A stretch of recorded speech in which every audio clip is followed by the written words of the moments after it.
Hoje a gente ia conversar sobre um... Deixa eu só resolver uma coisinha aqui.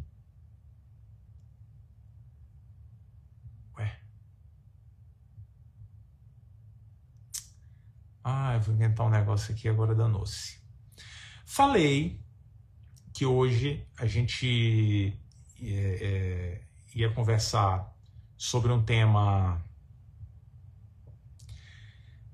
que a gente ia começar sobre um tema muito especial, e vamos mesmo.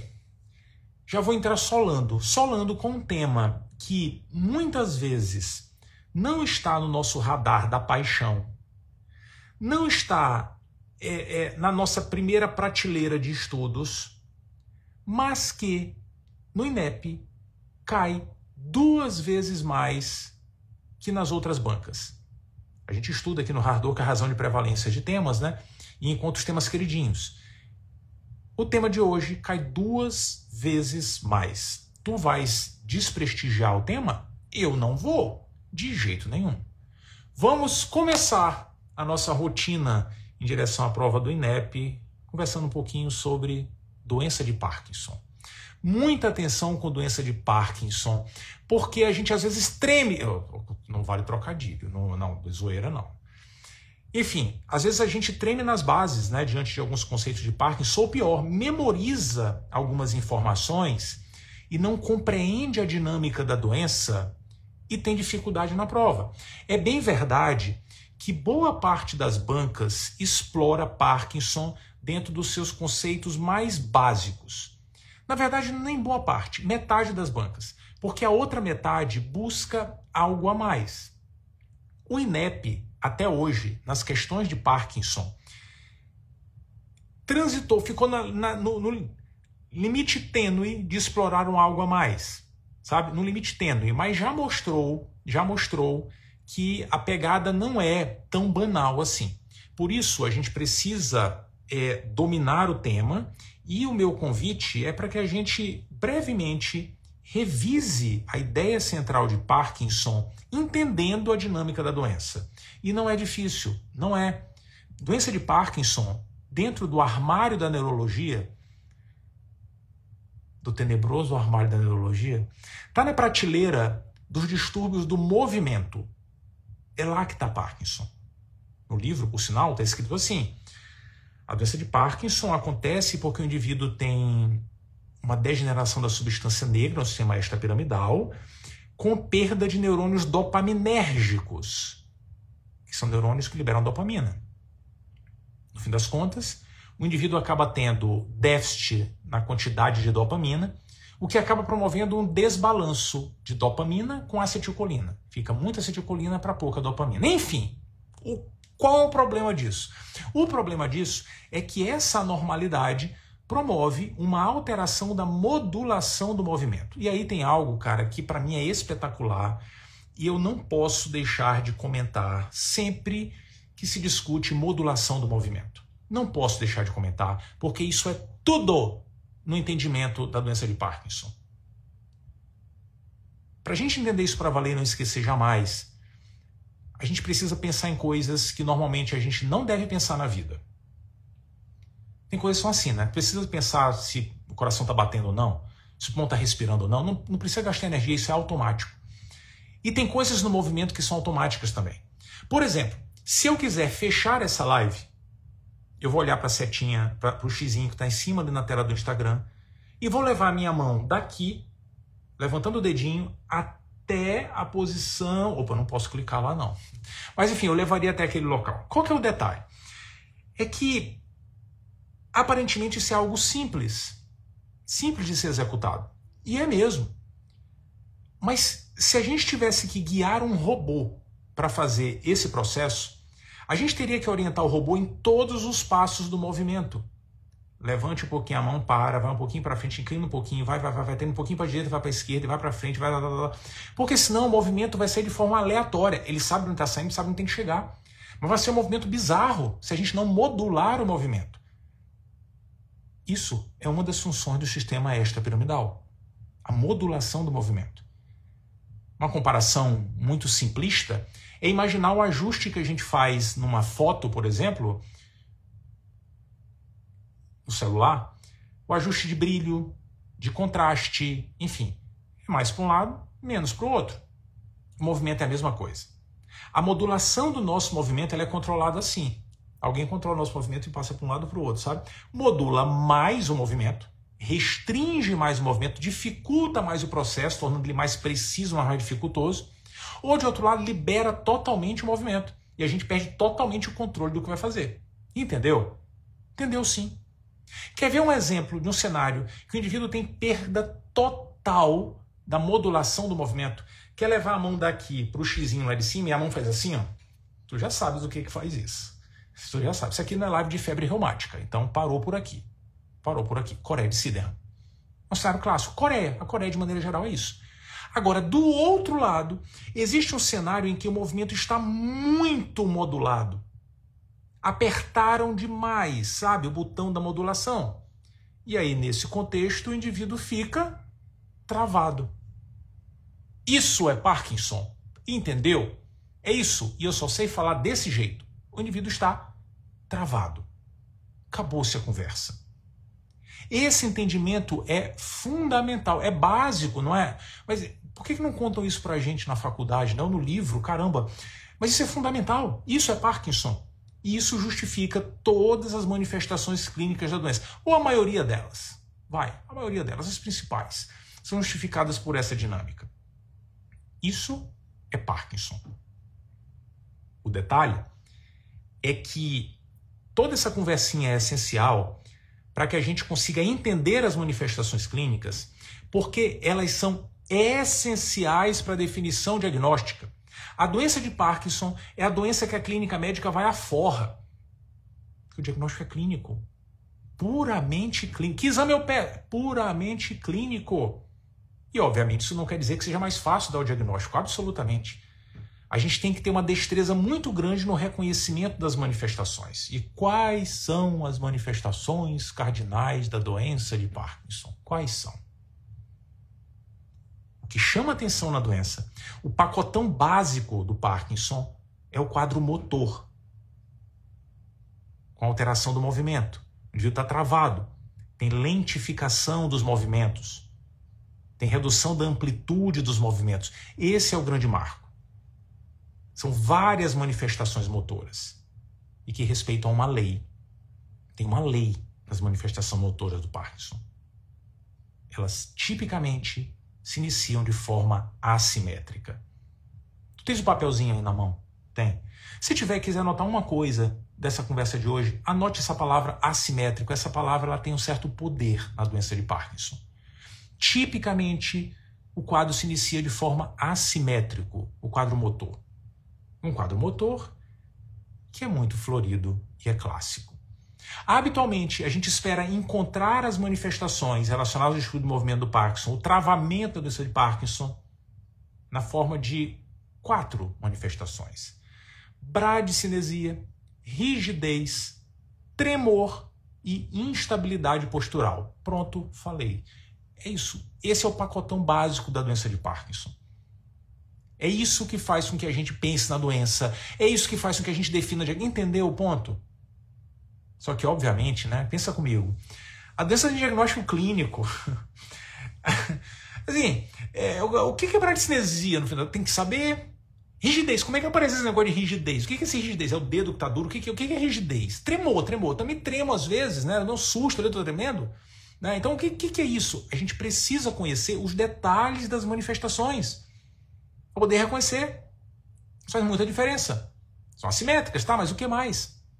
A bradicinesia, por exemplo. A bradicinesia é o grande representante da redução de amplitude e de velocidade dos movimentos, da lentidão do Parkinson.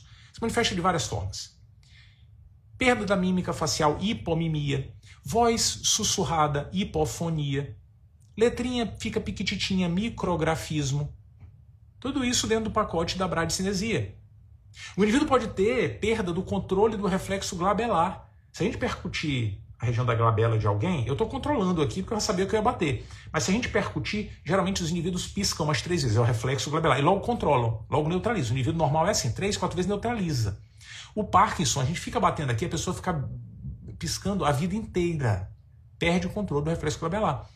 Isso tem até o nome de um sinal clínico, né? Sinal de Myerson, MYERSON. Perda do reflexo capilar, tudo dentro do contexto da bradicinesia. Rigidez também tem das suas. A rigidez é um representante claro do que o indivíduo está travado. Mas é diferente da rigidez, por exemplo, que a gente observa no AVC. Pacientes com AVC, paciente vascular encefálico, se tiverem acometimento de um membro, podem evoluir com rigidez, né? Podem, isso pode acontecer. Não na fase aguda, né? Isso acontece adiante, mas a rigidez do AVC, ela tem um aspecto que é diferente da rigidez do Parkinson. É que no AVC, a rigidez é chamada espástica, tá travado aqui. Se a gente fizer força e vencer a resistência, vum, aí o braço vai. Como se fosse um canivete. Né? Isso é rigidez espástica. No Parkinson não é assim não. No Parkinson, veja, a resistência está lá sempre, o indivíduo está rígido o tempo inteiro. A gente tenta fazer um movimento, consegue um pouquinho, mas está a resistência lá. E tem que fazer mais força, move mais um pouquinho. E move, entendeu? Isso é chamada rigidez plástica com aspecto em roda denteada. Ou em catraca, vai. Aos pouquinhos a gente consegue mexer o membro. Característica da rigidez do Parkinson. A bradicinesia tem o seu jeito. Rigidez tem o seu jeito. O tremor também tem. Muita atenção. O tremor da doença de Parkinson tipicamente é assimétrico, né? Ele se inicia de forma assimétrica, é de repouso, a pessoa está paradinha aqui que está com tremor, e tem baixa frequência e tem um padrão de pronação, supinação ou contar moedas. Né? É esse o aspecto do tremor da doença de Parkinson. Inconfundível, no contexto clínico adequado, inconfundível. Por fim, a instabilidade postural, o indivíduo perde o centro gravitacional e tem tendência a quedas. Também muitas vezes com passos curtos, né? Pode ter festinação da marcha, o indivíduo mexe a perna, mas não sai do lugar. Né? Outra característica que pode estar presente. E um achado que, diferente dos outros, muitas vezes é mais tardio, sabe? Muitas vezes mais tardio na doença de Parkinson. Não faz parte, às vezes, do quadro inicial, quando a gente define o diagnóstico da doença. Esse é o carro-chefe da doença de Parkinson. Tem prova que costuma se restringir a isso e tá de boa, sabe? Não vamos brigar por causa disso. Ok. Mas cuidado. Não se engane. Não se engane. Vinep não parou por aí, não. Não se engane, não. Parkinson não tem apenas manifestações motoras. Não. A doença de Parkinson é mais do que isso. Os indivíduos com doença de Parkinson podem experimentar uma fase chamada pré-motora, também conhecida como precoce. Isso pode anteceder as manifestações motoras em alguns casos. E são várias manifestações interessantes. O indivíduo pode sofrer, por exemplo, com obstipação intestinal. Anosmia. É só Covid que perde... Não, olfato não. O Parkinson também. Anosmia, cacosmia, hiposmia, pode estar presente na doença de Parkinson. A alteração do sono REM. O indivíduo pode gritar no meio da noite, enfim, alteração comportamental, né, durante o sono REM. Dermatite seborreica, depressão do humor. Tudo isso pode fazer parte do contexto sintomático com manifestação pré-motora da doença de Parkinson. E se tem manifestações precoces ou pré-motoras, pode ser que tenha manifestação tardia, não pode? Pode. A instabilidade postural, por sinal, é uma manifestação tardia, né? Ela acontece geralmente lá na frente, depois de 4, 5 anos de doença, na maioria das vezes. Isso é importante de ser lembrado. Mas tem outras. Os indivíduos com Parkinson em fase avançada podem experimentar declínio de funções cognitivas, também conhecida como demência. Lá na frente pode aparecer demência. Lá na frente os indivíduos podem sofrer com desautonomia. Até alucinações podem aparecer lá na frente, na evolução da doença. Viu só? Isso é Parkinson. Desse jeitinho. Uma doença complexa e que não se restringe às manifestações motoras. Mas de jeito nenhum. De jeito nenhum. Mas é muito importante que a gente reconheça todo esse aspecto global. E principalmente o jeitão das manifestações motoras, porque o diagnóstico é clínico e o diagnóstico diferencial não é pequenininho, não. Ah, mas não é. Não é mesmo. Não é. A lista de diagnóstico diferencial de Parkinson é relativamente robusta. Por sinal, lá no livro, isso recebe um nome, né? O capítulo, o item de diagnóstico diferencial, recebe o nome de parkinsonismo. Atenção. A doença de Parkinson, ela faz parte de um grupo chamado Síndromes parkinsonianas ou parkinsonismo. Parkinsonismo é qualquer cenário que pode se apresentar com manifestações parkinsonianas. Parkinson é a principal delas. 60% a 70% das vezes que alguém tiver parkinsonismo, opa, parkinsonismo ali, deve ser Parkinson. Pode tirar o dinheiro do bolso e apostar que deve ser. É como se fosse o parkinsonismo primário, a doença de Parkinson, entendeu? Agora, tem outros cenários que podem se apresentar assim também. Por exemplo, as síndromes Parkinson Plus. Por exemplo, parkinsonismo induzido ou associado a fármacos. Exemplos clássicos. Exemplos que prova adora. O INEP já transitou por isso. Atenção. Isso é legal. Muito legal. Muito, muito legal. Muito. Mostra a importância de conhecer o quadro clínico e a gente percebe a grandeza, né, das manifestações do Parkinson. O grupo Parkinson Plus, por sinal, é um grupinho de doenças que tem manifestações parkinsonianas, mas tem algo a mais que o Parkinson não tem. Por isso o Parkinson Plus. Ou tem algo a mais de diferente mesmo de manifestação, que Parkinson geralmente não tem de jeito nenhum, ou algo que vem antes do que a gente espera no Parkinson. Tem algumas doenças nesse grupo. Algumas. Eu acho que é sempre importante a gente lembrar de 4 para a prova. Por sinal, essas doenças estiverem em prova do INEP como alternativa, não como resposta certa. Por isso vale ter atenção. 4. Doença por corpúsculos de Levy. Sim, isso é importante, viu? Eu acho que eu vou falar bobeira, eu acho que eu vou ficar memorizando. Fiquei o dia todo memorizando. Mas enfim, isso é importante. Doença por corpúsculos de Levy, paralisia supranuclear progressiva, atrofia de múltiplos sistemas e degeneração córtico-basal. Essas 4 doenças precisam estar no radar. Vale a pena. Veja, vale a pena para um tema que cai 2 vezes mais de INEP que em outras provas. Cada uma dessas doenças tem alguns comemorativos que permitem a gente distinguir da doença de Parkinson e perceber o que geralmente não aponta para Parkinson. Isso é legal, sabe? Legal. Por exemplo, doença por corpúsculos de Levy. O que chama atenção? Primeiro, o indivíduo pode ter mais coisas que Parkinson. Mais o quê? Ele pode ter demência mais precoce. Demência logo no início da apresentação. Mas o que mais chama atenção é a ocorrência de alucinações. Grande marco da doença por corpúsculos de Levy. A paralisia supranuclear progressiva tem esse nome esquisito, né? E tem suas características também. Por exemplo, o indivíduo tem demência mais precoce, assim como Levy. Mas não é por isso que ela recebe esse nome de paralisia supranuclear progressiva. Não é por isso, não. Os indivíduos têm também quedas mais precoces, instabilidade postural mais precoce. Mas também não é por isso que ela recebe o nome de paralisia supranuclear progressiva. Não é por isso, não. Ela recebe esse nome porque os indivíduos com a doença tipicamente têm restrição do movimento ocular, especificamente no olhar vertical, mais especificamente no vertical para baixo. Isso chama atenção na paralisia supranuclear progressiva. É um grande marco da doença. Legal, né? Mas tem mais. Atrofia de múltiplos sistemas. E essa JOS, o que traz? Aí a demência nem é um grande marco, mas o que chama muita atenção é desautonomia. No Parkinson pode ter também. A atrofia de múltiplos sistemas costuma acontecer mais precocemente. E aí com várias manifestações, por exemplo, hipotensão postural e tal, né? Desautonomia, enfim. Mas também tem mais. A atrofia de múltiplos sistemas pode se acompanhar de ataxia, que é algo que a gente não costuma ver no Parkinson. Por fim, a degeneração córtico-basal. Essa é legal. E sabe por quê? Chega aqui. Todas essas que a gente conversou até agora, doença por corpúsculo de Levy, paralisia supranuclear progressiva, atrofia de múltiplos sistemas, todas elas têm diferenças importantes em relação ao Parkinson.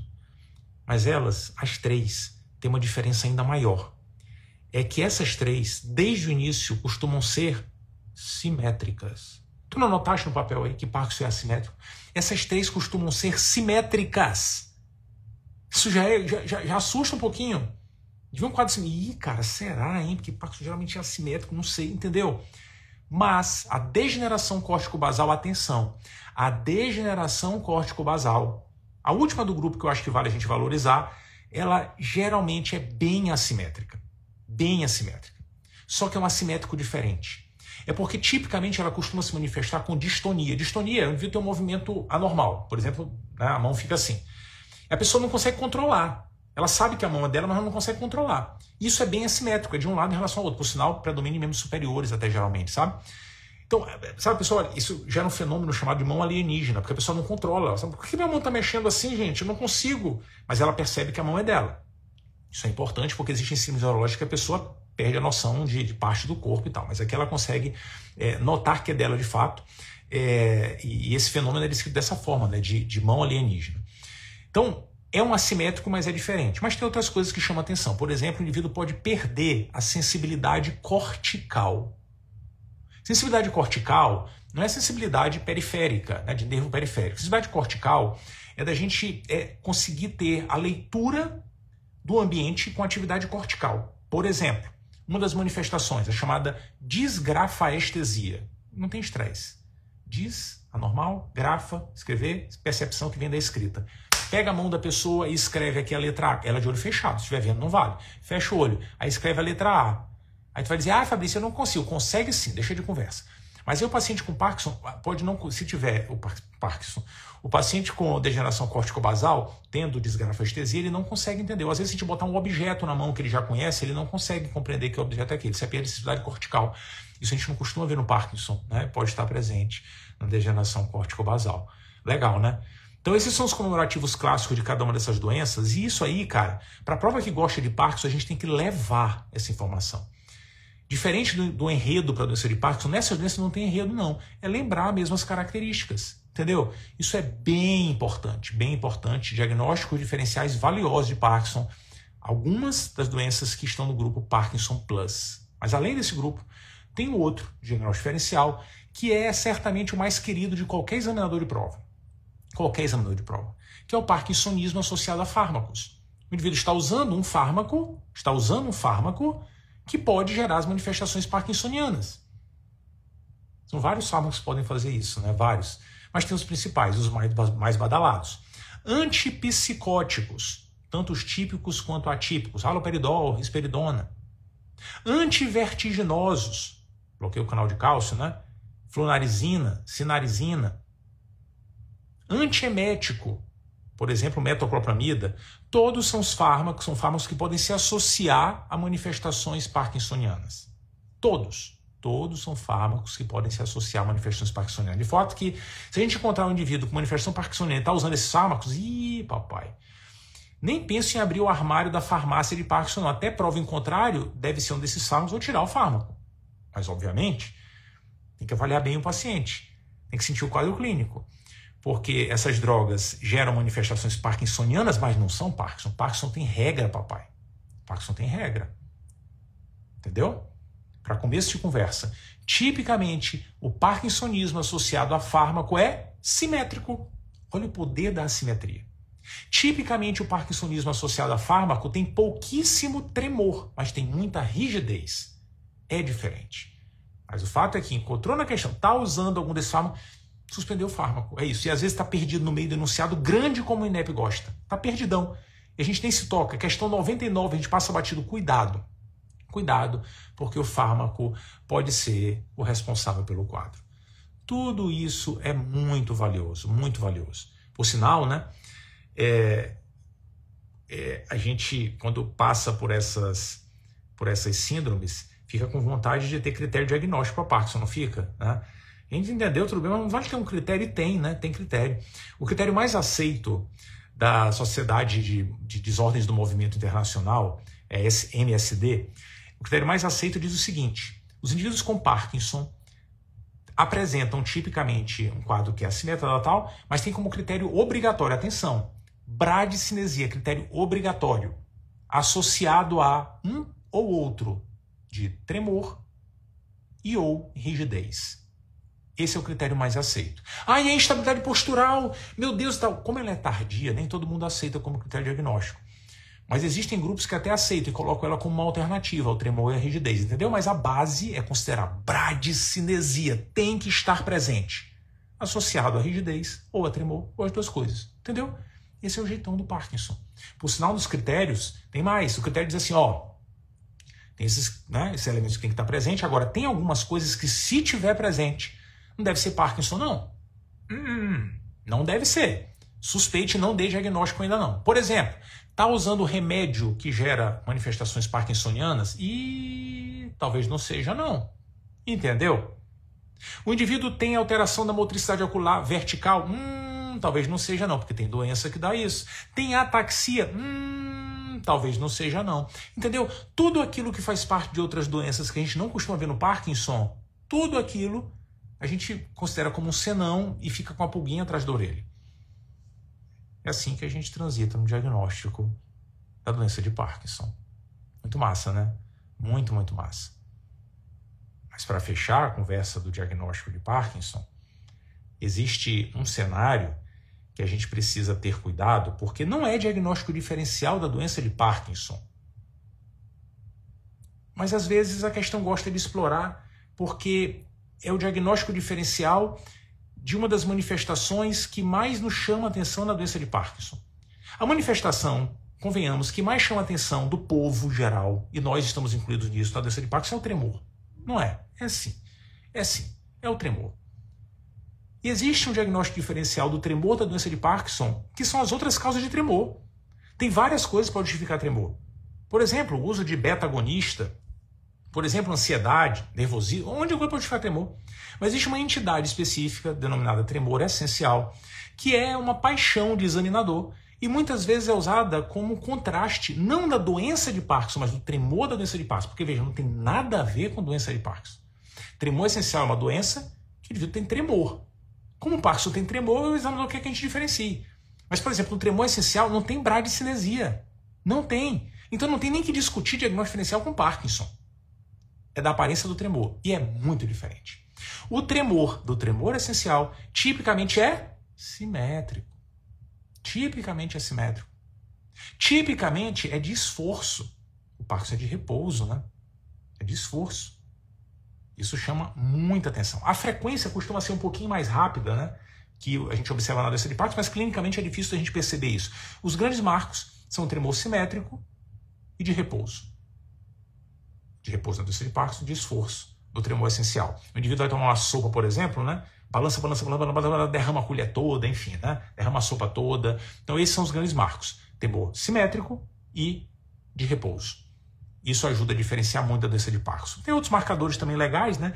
Costuma piorar com ansiedade e tal, e costuma melhorar com álcool. Mas, obviamente, a gente não vai oferecer álcool para o paciente para ver se melhora o tremor essencial. Às vezes o paciente refere isso, né? Quando bebe, enfim, o tremor se resolve, né? Esse é um marco importante do tremor essencial. Mas, obviamente, não trata com álcool, e as opções que a gente tem para tratar são propranolol, beta-bloqueador, ou primidona, outro fármaco muito usado também no tratamento do tremor essencial. Enfim. Doeu? Não doeu, né? Isso é Parkinson. É isso. É isso que a gente precisa dominar. É entender o âmago da doença, as manifestações clínicas, a importância de dominar as manifestações clínicas, porque para o diagnóstico a gente precisa bater outros cenários. É isso. É isso. Entendeu? É isso. Por sinal, o INEP tipicamente se debruça sobre o quadro clínico e diagnóstico de Parkinson. O INEP não dá muita bola para tratamento. Até hoje não deu bola para tratamento de Parkinson. Até hoje não deu bola. Não deu. A gente podia nem mencionar, mas como a doença gosta, pode ter sido por acaso que não falou do tratamento.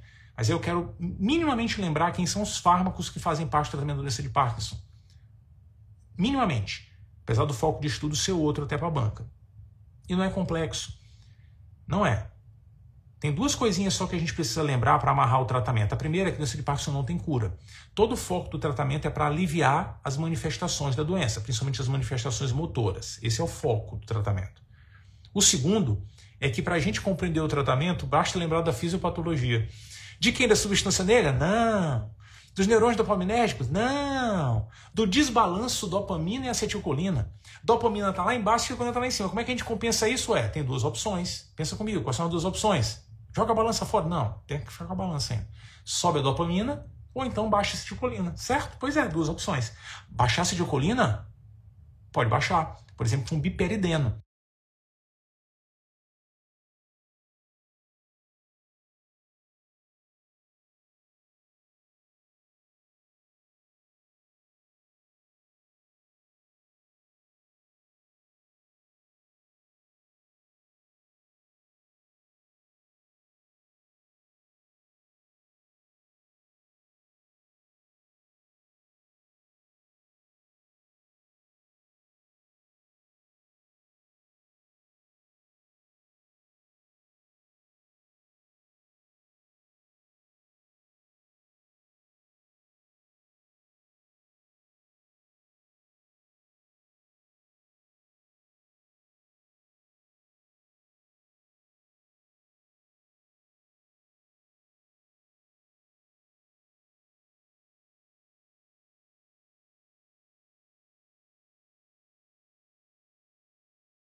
Se acontecer no sangue, ela vai ter efeito adverso cardiovascular. Não quero isso. Por conta desse detalhe, a gente associa a levodopa a algum outro fármaco para inibir a metabolização. O mais utilizado é a carbidopa, por isso que a gente dá levodopa com carbidopa no tratamento da doença de Parkinson. Entendeu? É isso. Por essa razão. E ela vai agir no sistema nervoso central. Infelizmente, é um fármaco que tem alguns probleminhas lá na frente, porque, cara, é um santo remédio. No começo é um santo remédio. Por sinal, uma das coisas que causa estranheza pra gente, para pensar que talvez não seja Parkinson, é ele vir não responder a levodopa. Tomou, não tá respondendo. Que estranho. Você tá tomando isso mesmo? Que estranho, hein? Alguma resposta é para ter. Agora, lá na frente, depois de alguns anos de tratamento, o indivíduo começa a perder efeito da levodopa, pode ter complicações, como discinesias, movimentos anormais e tal, né? Então, o fármaco que a gente usa, ele é bom, mas o ideal é a gente reservar ou usar mais nos indivíduos com idade mais avançada, porque o problema com o remédio vai surgir. Na maioria das vezes, Parkinson acontece em indivíduos com mais de 60 a 65 anos, né? Mas às vezes pode acontecer em idade precoce. E aí, se for idade precoce, é melhor a gente usar outra coisa, porque o efeito da levodopa vai embora. E a pessoa vai sofrer com efeito adverso. E aí, uma das opções é a gente, ao invés de dar dopamina para a pessoa, a gente dá um agonista do receptor da dopamina. Pramipexole. É uma opção, é uma dos fármacos desse grupo, né? É uma opção para indivíduos mais jovens com Parkinson. Pode ser usado. Mais uma alternativa no armário do tratamento da doença de Parkinson. Mas não para por aí. Existe um outro fármaco, a amantadina, que a gente usa casualmente também, principalmente quando o paciente tem discinesia, que age de várias formas e aparentemente uma delas é aumentar a liberação de dopamina. É um dos efeitos da amantadina, pode ser usado. E por fim, uma outra prateleira para a gente lembrar, lá no armário do Parkinson, são os fármacos que reduzem a degradação da dopamina ou até mesmo da levodopa. Inibidores da MAO, como a selegiline, inibidor da CONT, como a entecapont. São fármacos que precisa a gente lembrar para identificar para qual doença eles fazem parte, porque a pegada do INEP não é habitualmente de se debruçar sobre o tratamento. Não é. Se for questionar algo do tratamento, talvez seja a preferência do pramipexole para indivíduos mais jovens, talvez seja o impacto que a gente espera a levodopa, a carbidopa, no início tem que responder, se não responder não deve ser Parkinson, não deve ser. E também os efeitos adversos, né? A perda do efeito da levodopa com o tempo e a discinesia que pode surgir mais tardiamente. No máximo será isso pelo perfil da banca. Não vai muito a fundo no aspecto terapêutico. Era isso. Só isso. Não quero falar mais nada não de Parkinson. É só isso. Massa, não é? Não. Assim, fala.